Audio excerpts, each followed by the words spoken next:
What up, nation?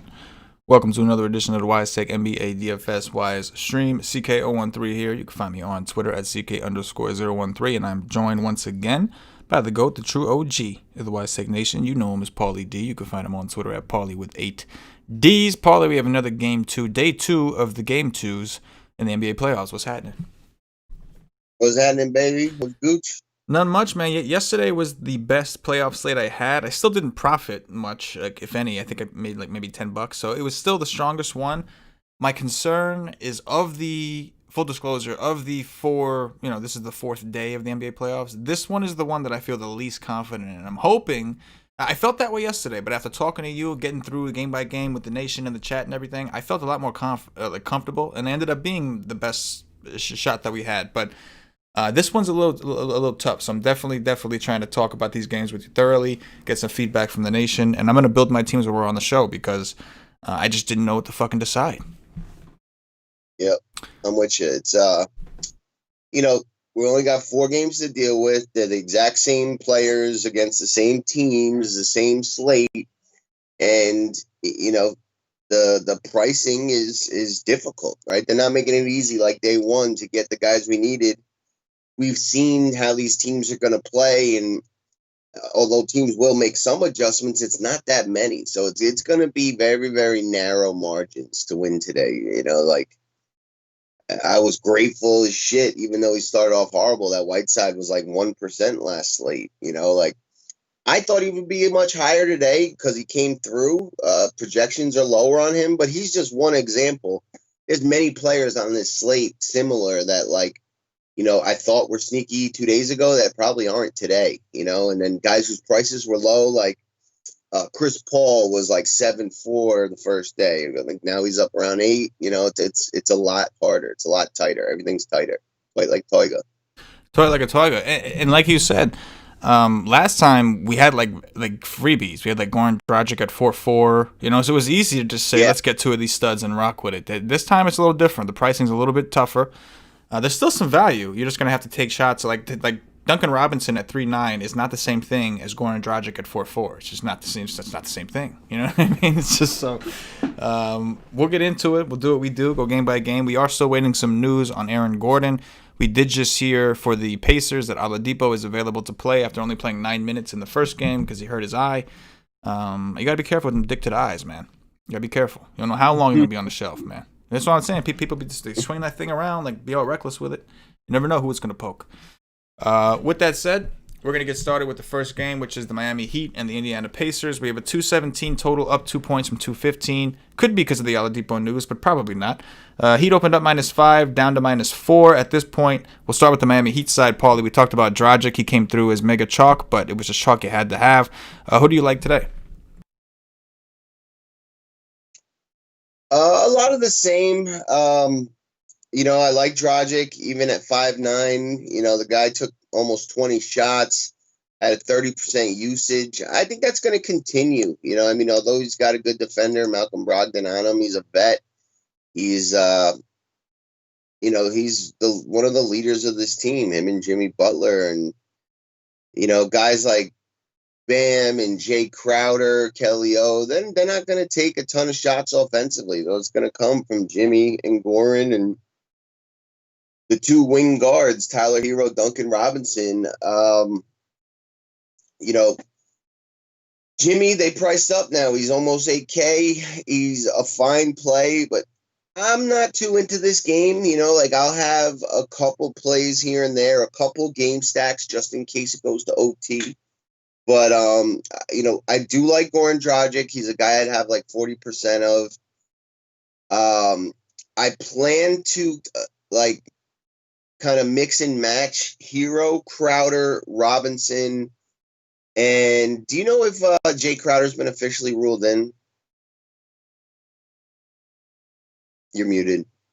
No, he's still questionable as of now. That they gave an update literally like 10 minutes ago just to let us know that even though we're an hour from game time, less than an hour, he's still questionable.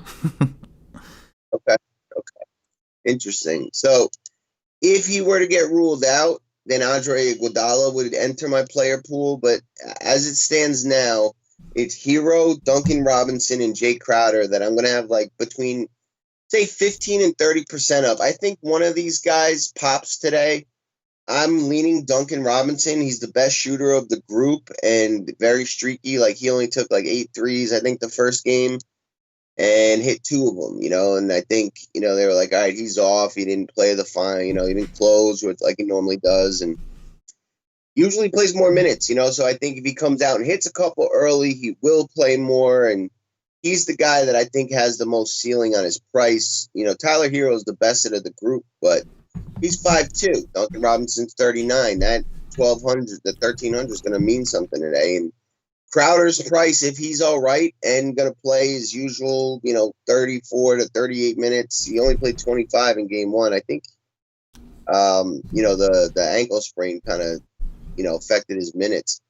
So we got to see, right? If he's out, then definitely Andre Iguodala would enter the conversation for him. If he's in, I think he's going to be very low owned. And 4K, we need some of these guys. And Crowder can go for 25 to 35 DraftKings points, and we'll certainly take that. So that's it. A little bit of Butler, a little bit of Bam, a lot of bit of Dragic, and then 15 to 30 of those 3 value plays on the Miami side. And that's all I'm doing here. I completely agree. And we have a lot of guys that project really well. Bam Adebayo, Jimmy Buckets projects well, but there's a lot of guys on this slate that are going to project well that are not value.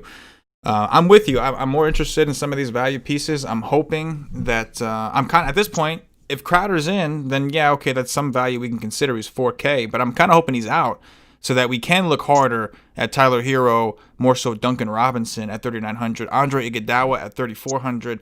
Those pieces I'll feel a little more. And Iggy played minutes. His usage was just ridiculously low. It was like, I think, a 9 or something. He just didn't do anything. But he is a veteran. Yep. He's got a playoff experience from his time at the Warriors. So I think he is one injury away from having to do a little bit more. So we got our eyes on the value. Yep. We'll get that news. We'll react accordingly. But I'm with you. Listen, I'm not saying I won't have any Bam. I won't have any Butler. It's a 4-game slate in playoffs. Everybody's playing max minutes. You want to have a little bit of as much as you can. But definitely not my favorite spot on the slate to spend the money on. I'd rather grab the value pieces. And I will be playing Duncan Robinson, like you said, for sure, unfortunately. With that said, Dragic. You mentioned him. I forgot to reiterate. Yeah. I will have a lot of Dragic. I don't think they need him. Bottom line. They need him to do his thing. That Kendrick Nunn didn't even fucking play in game 1. Didn't play. He's not going to play today either. No, when they asked Spoelstra, he basically said, "This is what we have to do." Right? Like he wouldn't say any, too far. But basically what he said was, "We're not interested in using him." that's the short form of what he said. We have a need at point guard. We're not interested in using him. They played Iguodala 24 minutes in that game. I think that they feel more comfortable with Jimmy Buckets, him, Tyler Hero, those guys running the offense. That's just what it is. What about the other side? What about the Pacers? There's not much I like here. You said Vic Oladipo got ruled in, correct? Yes. Yeah, so give me some Oladipo. I do want some TJ Warren. Like, I'm going to jack up his projection and just limit him to like 15 to 20%. But I think he could have a sneaky blow-up game, right? I think their backs are against the wall. They need to win. They're going to play basically 6 guys. And, we saw in the bubble that, he became their primary option with Sabonis gone. And I do think he's got a sneaky 60-burger coming. Today's got to be the most motivated they're going to be all season. So I will, make sure to have a little bit of Warren because he could be that 5% owned stud that goes off today. Malcolm Brogdon's probably my favorite pacer. I'll have a little bit of Oladipo. And then the 2 Holiday brothers, I will get 10 to 15% of just because there's really nobody else, I don't see them playing a ton of McConnell because they're just going to play Brogdon a ton of minutes. I don't think they're going to play Doug McDermott a ton off the bench because they got Holiday and Oladipo and TJ Warren. And then, they're just limited to what they can do. But I do think Justin Holiday may get some minutes at the 4 and, or the 3, to spell those 2 guys. And then, Aaron Holiday is just a guy that can fill up the score sheet pretty fast if he does get some time. But Warren, 15%, Brogdon, 15%, Oladipo 15%, and then like the two Holiday brothers 5 to 10. That's the extent of my interest here. I think it makes sense. We look at Brogdon did really well in that first game. Warren did fairly well, not enough for his price, but he had a fairly good game for real basketball metrics. The problem is Oladipo only played 9 minutes, so now you have to factor in Depot is going to come in here and take some of that usage away from those guys. And I agree. I think it's a little too crowded. I don't mind the Holidays because they're cheap. That's the only reason. Even Aaron Holiday, he got into a little bit of foul trouble, but even with Oladipo only playing 9 minutes, he didn't even get 20 minutes. So there's definitely concern. I think it's enough, like you said, to sprinkle some in, again, on a smaller slate like this and in playoffs where guys are giving full effort and playing maximum minutes. You want to have some. You want to give yourself a shot. It only takes one to get to the top. But as far as like who I want massive exposures to, I'm with you. This game is just not really that. Or how people say, I don't know why it bothers me so much, but certain people, like when people say, "Oh, that ain't it," I don't know why. It drives me fucking crazy sometimes. You ever heard people say that shit? You ever heard people? Oh, this ain't it. I fucking like. It's not even about what they're saying it for. I don't care. It's just when there's certain people that say that term, and it drives me when they say it. It drives me fucking nuts. I don't know why. I'm pretty sure I said it. What's that? I'm pretty sure I just said it. If you said it, then obviously you're not one of the people that it sounds unnatural coming from.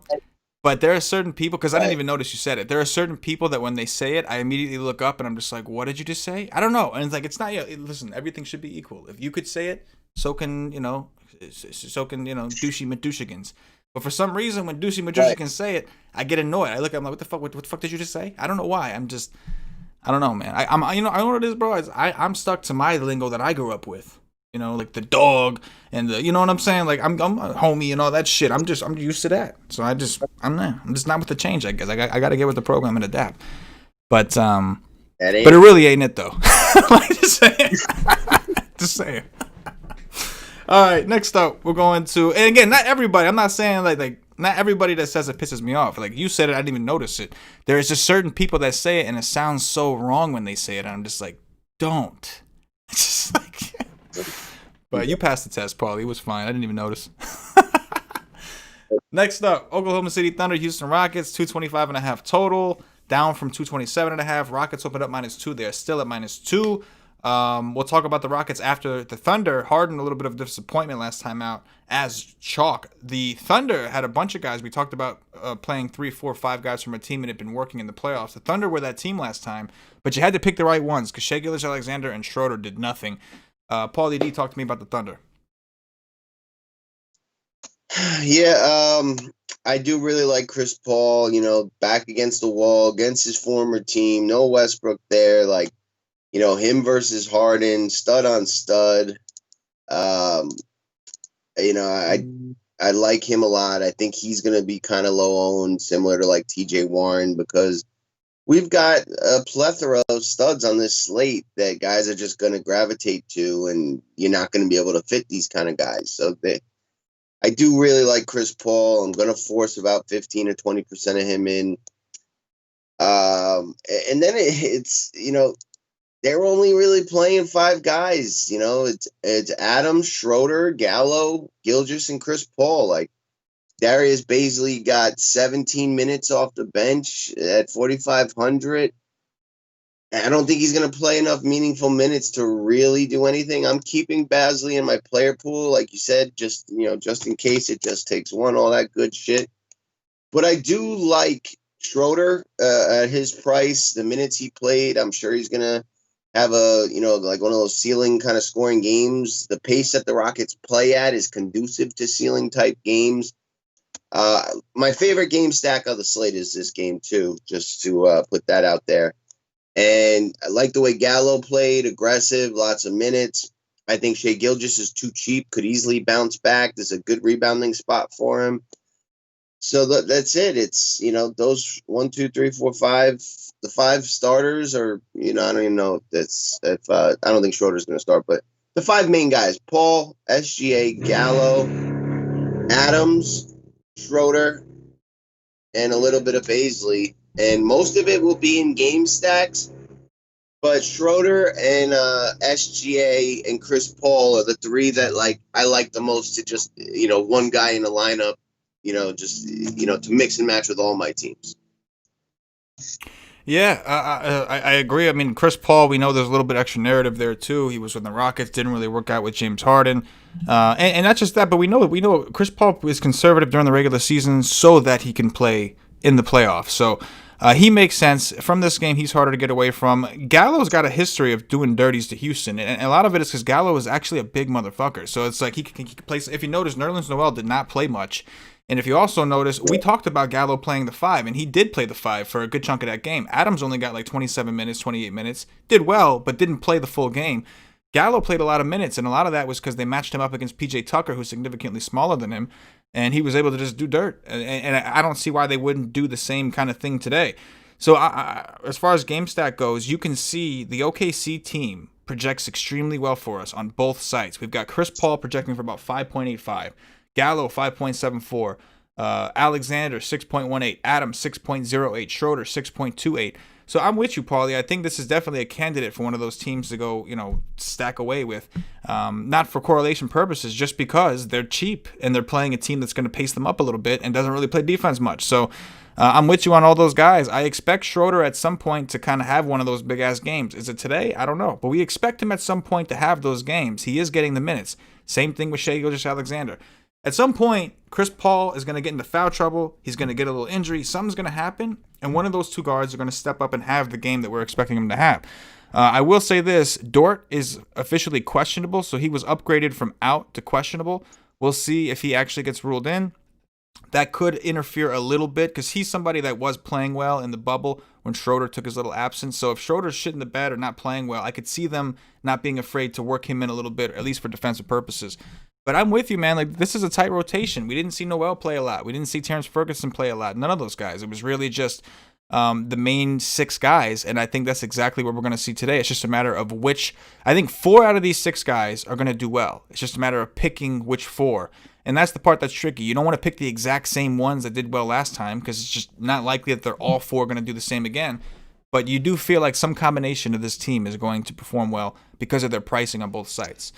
What about the Rockets side? James Harden was massive chalk. He continues his streak of not dominating OKC, but at some point, it's still James Harden with massive usage, and I think he did get into some foul trouble. He didn't play as many minutes as like LeBron and AD and some of those guys, which is uncharacteristic of him. And they just smoked him. You know what I mean? And they probably missed a couple minutes at the end because they won that game pretty handily. Yeah, I just added a note into the article. I'm gonna add Eric Gordon into my core. He's to that point of Harden struggling versus Houston, whether they're gonna double him and force the ball out of his hands after he crosses half court. Gordon's gonna pick up that slack. He's back from injuries, playing the minutes. He didn't even shoot very well and still went for 30 DraftKings points. He was 5,500, and now his price is 600 lower. Can't make any sense of that. I kind of missed that in my initial, review of the slate. But I think his minutes increase. I think his shot attempts increase. I think his shot efficiency increases. And we get 30-plus DraftKings points at a cheaper price. Probably the guy I'm going to have top 3 exposure to. So Eric Gordon, one of my favorite plays on the slate. As for the rest of the Rockets, I think James Harden's great, but his price is a little constraining with the rest of the slate. He, probably has the highest raw ceiling, but is it, does he outpoint per dollar, the studs in like the 10K range, like LeBron or AD that are, 1,200, 1,000 cheaper? I don't know, so I do like him. I will in game stacks definitely have him. But as this thing is kind of unfolding, I'm starting to see like I'm almost leaning more towards a more balanced build or, just one stud and then a couple like 8K guys so that I just have a better overall lineup because there's not enough value, like you said, the gimmies like Dragic the other day that I'm like feel really comfortable with.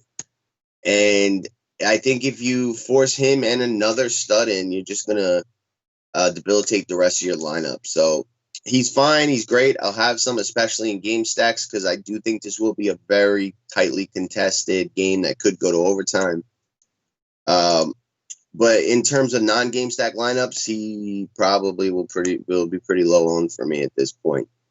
I do think this is a good bounce back spot for Covington. I like that his price is down to $6K. I think he should exceed that. I think he should go for 30-something DraftKings points, fast-paced game. He should get some steals. He should hit some threes. After that, Jeff Green, you could take a stab at. Danuel House is going to get a ton of minutes. Hopefully he shoots a little better. It's amazing the Rockets shot so poorly, and they still smoked OKC in game one. Like, I don't know. It must have been a really disappointing performance from OKC. I didn't get to watch the game. But other than that, I don't have much here. It's Eric Gordon's by far my favorite play from Houston. I'll have some Harden and a little bit of Covington and House and Green. Yeah, I agree with you in that Eric Gordon is actually my favorite play from the Rockets. I was very impressed with what we saw from a usage. You ever say that? No. And full disclosure, the last time we did, which was probably a year or two ago, I'm sure it didn't go well because we developed a pretty strong dislike for that guy over the years.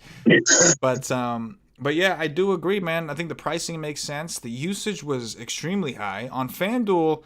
And this is a guy, keep in mind, that you could see he doesn't project well for us because this year he was hurt most of the year. So the numbers we have for him are just a little down. But in the past, before Westbrook got there, whenever Chris Paul was out, whenever the other guard was out, we saw Eric Gordon step up and take a ton of shots. The problem is, for the longest time, he's been missing those shots, but he's taking them. And we're chasing volume, especially in the playoffs. So him coming off the bench, even if this game does get ugly, Gordon still got his minutes, and I think that's going to be the case also because they want to get him acclimated, get him some time. He missed a lot of time, even in the bubble. So I do like Gordon as long as Westbrook is out, which obviously we know he is. And he's one of, even though he doesn't project well for us, to be clear, I'm jacking his shit up on the optimizers because I want as much as him. We don't have a lot of that value. And to your point, because of the value we have, it's pushing us more towards balanced builds. So I won't have as much Harden. I'll have some. I'm not fucking letting that asshole beat me. Not happening. You know what I mean? I'm going to have some of them. But I'm not going to be, I was like 50, 60% on them last time. I'll be somewhere between 30, 35, maybe even 25 to 35. I'll have somewhere around that depending on how I like how the teams look. But unless we have value to make it easy, there are just a lot of studs to pick from, and we don't have a ton of value that makes me comfortable. With that said, I think Jeff Green is certainly an option. I like him more on FanDuel because he is power forward. Center on DraftKings is just so tough to do, but you do have the utility spot. You could find a way to get him in. House on DraftKings is really cheap. Covington, I do like in a bounce back spot. I do expect him to perform better. I expect his minutes to be up there. But Gordon, I hate to say it, is my favorite play from the Rockets team, and that's just super uncomfortable. Next up, we've got the Orlando Magic and the Milwaukee Bucks. We've got a 227 total. The Bucks opened up minus 12.5. They're up to minus 13. Orlando pulled off the upset outright against the Bucks in their last meeting. Still waiting on the news of Aaron Gordon. I saw some people in the chat saying that he's been ruled out. I have not seen anything official. I'm scouring Twitter. I have not seen anything official on him being out at this moment. So it sounds like we're still kind of waiting. With that said, we've got him in for now as far as minutes go. Paulie, what do you got in Orlando? Yeah, that Gordon news is pretty important, so we're going to have to keep our ears to that. Like, if he's out, Orlando's very thin. It's basically Vooch and Fournier and a handful of value plays, and Fournier is really a value play too. If Gordon plays, that really devalues Gary Clark, James Ennis, and, takes away from Vucevic and makes Orlando a lot less attractive to me. I'm hoping he's out, and we've got this plethora of value plays from Fultz, Ross, DJ Augustine, James Ennis, and Gary Clark to choose from because we need it. Regardless of if he plays or not, I really like Terrence Ross. The Milwaukee Bucks induce three-pointers. He's the only legit three-point shooter that they have. He comes off the bench, so he doesn't have to fight for a ton of usage. He should take, a lot of threes. He only took 3 in the first game, but that's an anomaly. Like, I'm expecting 8 to 10, and if he gets hot, we've seen him go for 35, 40, 45 DraftKings points. It's possible. He's probably one of my more preferred value plays on the slate. Then you got the two guards, Fultz and Augustine, to kind of choose from. I think I would lean Augustine. I just don't think Fultz is that good of a shooter, and he's turnover prone. Where I think Augustine is a little bit more reliable and playing on the second unit, where he doesn't have to compete with Vooch for a ton of the usage. James Ennis is another guy that I like the way he's been playing, the minutes he's been getting, his price as long as Gordon's out, which we're going to have to wait on. I really have almost no interest in Vucevic. Very impressed with the way he played the first game, but I just don't expect him to hit 5 of 8 from 3 and all those shots. And if Gordon comes back, that's going to be a big chunk of usage that he loses. I do kind of think Milwaukee turns around and wins this game handily, but Orlando's been actually really good all season long, and I really wasn't that surprised. Milwaukee is a pretender team. They can't shoot from the outside. They've got one good player, and he's not a player that's going to win in the clutch or take teams to win a ton of games in the playoffs because he can't shoot from the outside. And you have to be able to shoot in the NBA to win games, especially in the playoffs. So they're not going to go far. I wouldn't be surprised if Orlando did eliminate them. If they don't, they're going to get eliminated next round. And this Orlando team is on the rise, so it's probably going to be a slower, lower scoring game than what Milwaukee showed all season in these fast-paced games because the possessions become that much more valuable. So I'm not really into this game. I'll have like 5% game stacks. And I'm hoping Gordon to be out so that we can take advantage of all this value. If he's in, then it's really Terrence Ross and one of the two guards like Fultz or Augustine that I'll have any considerable exposure to. Yeah, I agree with most of it, pretty much all of it. I think Aaron Gordon is a huge piece. By the way, we did just get news Jay Crowder is in and he is starting. So just to put it out there, Crowder is in and he is starting. As far as the Magic, I'm with you on Vooch. I'm not.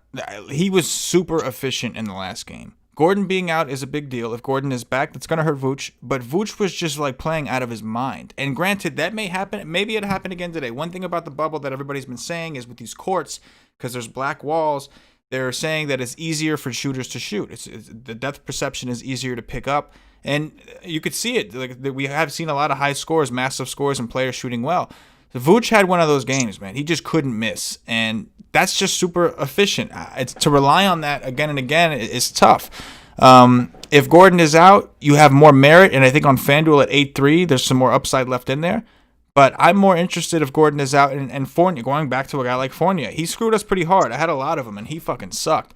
But again, the reason he sucked so bad is because Vooch was playing so damn well, he just didn't have to do anything. He was on the court a lot of the time with Vooch, and everything was, whoever had the ball was doing a pick and roll with Vooch. That's just how it was going. And I don't think they would have done it so aggressively if Vooch wasn't so on. But you had to give the guy the ball. He was just on. So if he's not on today, then expect guys like Fournier to take more shots and be more aggressive. Who, by the way, he had like 8 points in the third quarter, finished with like a 20 on DraftKings. So he did make, it didn't take much for him to do a little bit in the fourth quarter to get his fantasy points up. So he's probably the guy that I got my eye on again. He's projected to be popular, but he was projected to be popular last time, and he wasn't. He really wasn't. He was like 20% owned. So he's probably my favorite Magic at the moment. Obviously, the Gordon news impacts everybody. That's a guy that they're going to use to shoot. They're going to use to run the ball, everything. But he's somebody. Gordon plays. Do you have any interest? What's that? Gordon plays. Do you have any interest in him? Not a lot. I think it's more likely to just have me stay away from the game for the most part, and like you said, just kind of pick the guards. I do like Augustine and Fultz regardless because Michael Carter-Williams is out, so I like those guys. I would have to play that game and pick which one I like more, but I don't know. I mean, there are other guys at his position that I like, and I'm concerned that even if he does play, he's got a hamstring injury. Who's to say he doesn't tweak it? Who's to say they don't limit him? Like I'm a little worried about it. But I will acknowledge his ownership will be low because I think everybody's going to have those same concerns I have. And then obviously James Ennis, expect him to be massive chalk if what's his name is if Gordon is out because he crushed on the cheap and he's still cheap. What about the Milwaukee side of this?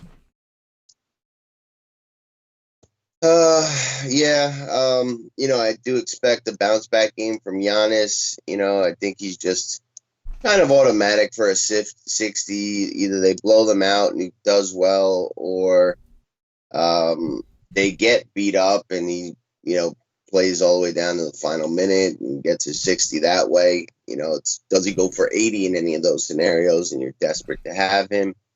He's one of my lesser liked studs just because I think this game plays slower and I favor the other studs that are cheaper on the slate. Do like Eric Bledsoe once again. He didn't really let you down, but didn't really do great in game one. Just got to 5.4x or whatever it was. Think that you can go right back there, basically the same price, like $100 cheaper. I do think Brook Lopez and George Hill are pieces that could work out today. I don't know if Milwaukee's going to adjust or just try to do better than they did the first game. But if they do, I think it would be having Middleton get more involved, shooting the ball, controlling the ball, trying to use Giannis as a decoy and get some of the outside shooting kind of going. So Bledsoe, Middleton, George Hill, those three, I think, have a chance to kind of exceed game one's performance. And then I do think Brook Lopez has that sneaky upside. Let me quickly take a look. How's he done against Orlando? Not very good for Brook Lopez. He did have a 34 the last time he played them. He was 5 of 5 from 3 that game. So maybe like a 5% play, but I'm really not into this game that much. And, Middleton, Bledsoe, and Hill are the only guys that I'll have like more than 10% of. Yep, I'm with you. Bledsoe is definitely my favorite Milwaukee Buck. It's just a price thing on DraftKings. On FanDuel, I still like him, just not as much. 5-3 on DraftKings, and it seems like most of the quote-unquote value guys that I like today are in that 5K range. They're like 5K, 5.2, 4.9, and he kind of fits that bill, so I will have a good amount of Bledsoe. Bledsoe's had some pretty good history against Orlando. What we saw from him was one of his floor performances against this team based off what we've seen recently. So I do expect him to have a better game. I'm with you on Brolo. I think it's fine if you want to take shots on Brolo, but for whatever reason, he just doesn't match up well against Vooch. I don't know. It's just because one is softer than the other. I don't know. Giannis is the one that I'm scratching my head with. I didn't have a ton of Giannis. I was underweight on him last time out, and even though his team lost, they did smash. My thing today is I do kind of expect Milwaukee, like you said, to bounce back, and Vegas is still pretty confident with this 13-point spread. So I wouldn't be surprised if this time around Milwaukee went out there and smacked them. If that happens, Giannis's price is now increased, and again, he is that stud that if they don't have to play him max minutes, they will not. On the other hand, if the game gets out of hand, it's hard to imagine that Giannis wasn't the reason it got out of hand. So he's a player that I'm kind of on the fence with. I'm probably around 20 to 30%. I'm not going to have these 50, 60% exposure to these studs because we don't have the value. So instead of getting 2 on every team, I'm going to have to pick one on a lot of the teams unless we get something crazy opening up. So I will have some Giannis, but I'm more focused on Bledsoe. I'll have 20% Middleton because he has played well against his team. He just has to shoot better. And then George Hill, man, he's a playoff veteran, right? He got decent minutes. He's cheap. He's another value guy. Nothing crazy, but a guy I'll get 20% of because we're hurting for value. Last game, Paulie, we've got the Portland Trailblazers and the Los Angeles Lakers. We have a 228.5 total. Lakers are currently 6-point favorites. It's up to 6.5. Paulie, talk to me about your boys, the Portland Trailblazers. Yeah, made me proud. Probably going to go out and win again tonight. They're just a really tough matchup for the Lakers, who don't have enough talent at this point. They're going up against one of the best players in the NBA, and they just don't have nothing for them. Dame is just a god, and Nurkic, McCollum, these guys didn't even really play that well. Sorry about that. I could expect them to. I want some Nurkic. I think he could have a bounce back. He shot poorly, got into foul trouble. He could be like this is awesome in the bubble. So he's a guy I'm gonna force 15 or 20% up. I do think that CJ McCollum, is a candidate for a big ceiling game, but unlikely. I'll probably only take like 5% of that. Going to go right back to Hassan Whiteside. His price is only 500 higher, and he did basically all of what he did in the second half. He got into foul trouble his first time on the court, and he's like a momentum player. Like, this is going to be the perfect little role for him where he comes in, energizes the team, blocks a bunch of shots, gets some rebounds, could flirt with a double-double. He's too cheap and projected to be really low, which I'm thrilled about. I don't think he's going to be as low as some of those sites project. I think he gets into the 20s or 30s, but probably still too low. I'll have quite a bit of him. I think his role is firm. It's foul trouble that can hurt us. Melo hit that big three and, was on the court almost a minute, got 10 rebounds. Going to have to contribute more that way with Collins out, and he could shoot better. He was 3 of 11 last game, so I think there's upside in his price. Melo, Nurk, Hassan, my favorites. I do think Gary Trent, his price has come down to where he should be worked in because he's going to get the opportunity. We've have a bunch of hot games from outside shooting three, and some Dame Lillard because he's the GOAT, and he's on his way to a championship. Yeah, one thing you'll notice about Portland when you look at them is the rotations, the projected rotation. Like, they played a real tight rotation. I mean, Dame played like 40-something minutes. Nurkic would have played 38 minutes had he not gotten into foul trouble. Same thing on Whiteside. He would have seen 26, 27, maybe even 28 had he not gotten into foul trouble. Foul trouble was a big deal, and it's going to be again in this game. But you don't want to go into it assuming they're going to get in foul trouble. You want to assume they're going to adapt and adjust. And this is a spot. Whiteside has destroyed the Lakers all season. So you mean to tell me you don't think Nurk could do the same thing? Absolutely. In fact, before he got into foul trouble, he was smashing. He had like a 30 in the first half. He was just destroying them. But again, foul trouble limited him, made him. It doesn't just reduce your minutes. When players go back in, they have to play more conservatively. So it adjusts how they play, everything that goes into it. I'm good with Dame. But my favorite plays here are the centers, Nurkic and Whiteside. I do like Carmelo Anthony once again, especially on FanDuel at 5.5. He's playing big minutes. He shot terribly. He was like 3 for 8 from the floor, but he grabbed 10 boards. And you fall into some free throws, next thing you know, you have a double-double. So I know which really only means something on DraftKings. But this is a team that's playing a tight rotation against a Laker team that, like Paulie said, was really struggling to stop them from scoring. So the one variable is McCollum. I could see McCollum having a better game, like Paulie said. His usage looked pretty good in that game. He just didn't really come through efficiently. So he's somebody that I have around 20% right now. But I'm a little worried about him going off and kind of like being the reason that Melo and some of these other guys don't. Is because he just was going fucking nuts. But I'll have some of Dame. I will have some of McCollum. But it's really Whiteside, Nurkic, and Anthony that I like the most. And I do like them significantly. I do like the Blazers in general for fantasy. What about the Lakers side? Yeah, I mean, LeBron James is going to resist, getting beat by Portland as much as he possibly can. So, as they are down, late in games, he's going to go and try to win them himself as much as possible. He didn't even shoot well either, and he still had like a record performance of rebounds and assists. Went for 73 DraftKings points. They've got 2 guys. They've got 2 A's and 3 F's on the court most times. It's not a winning formula. They obviously just gave up too much for Anthony Davis, and this team's going to suffer for it. Doesn't mean we don't like them in fantasy. I like LeBron again.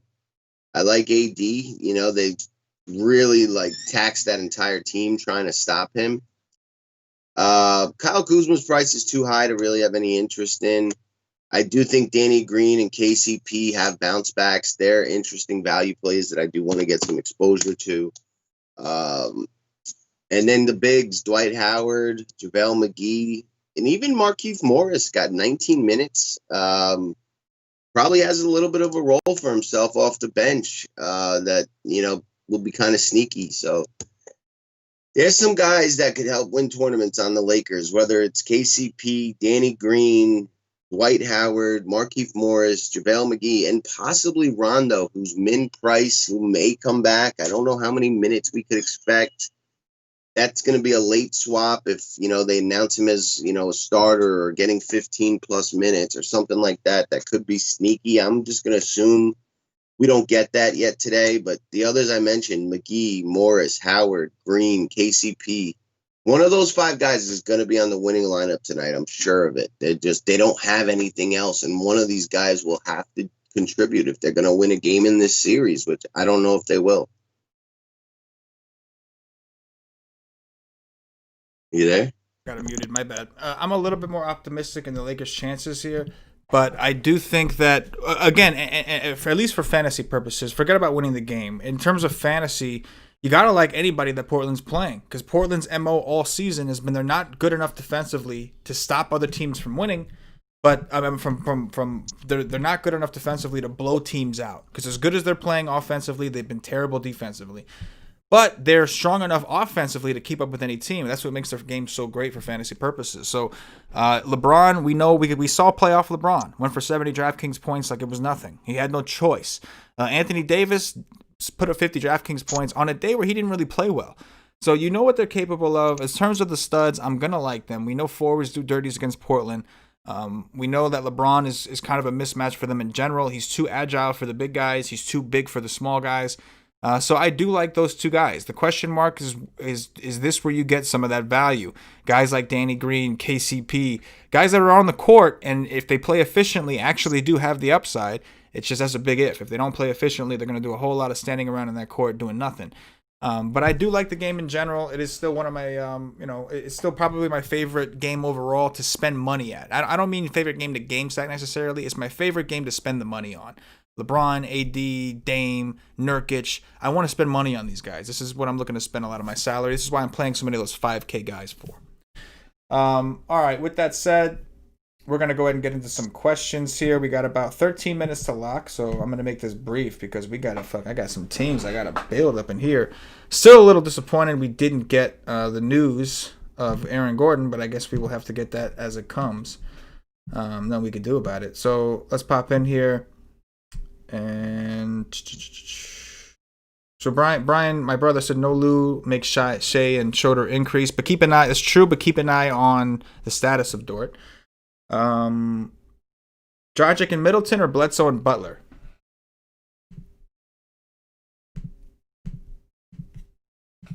Dragic and Middleton.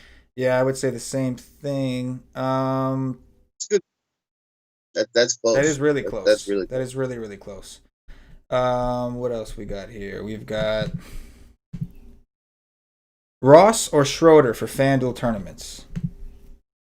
Schroderius Maximus. Let me see. Portland going to win at 7. If series goes 7, there's no way. Oh, Jojo says if series goes 7, no way. Let's let them lose. No way he's going to let them lose. He's the best in elimination games. I think he's talking about LeBron. Interesting take. I don't see any questions, and I got teams to build. So we're going to get up out of here, Nation. Appreciate you guys joining us. Oh, I'm sorry. I missed one here. Arizona Drama says Butler and Bam stack. Butler and Bam stack. Sure, but that's sacrificing a lot of the rest of the lineup for those 2. So I would say bring somebody back from Pacers. Holla for $1. Need that money for tomorrow.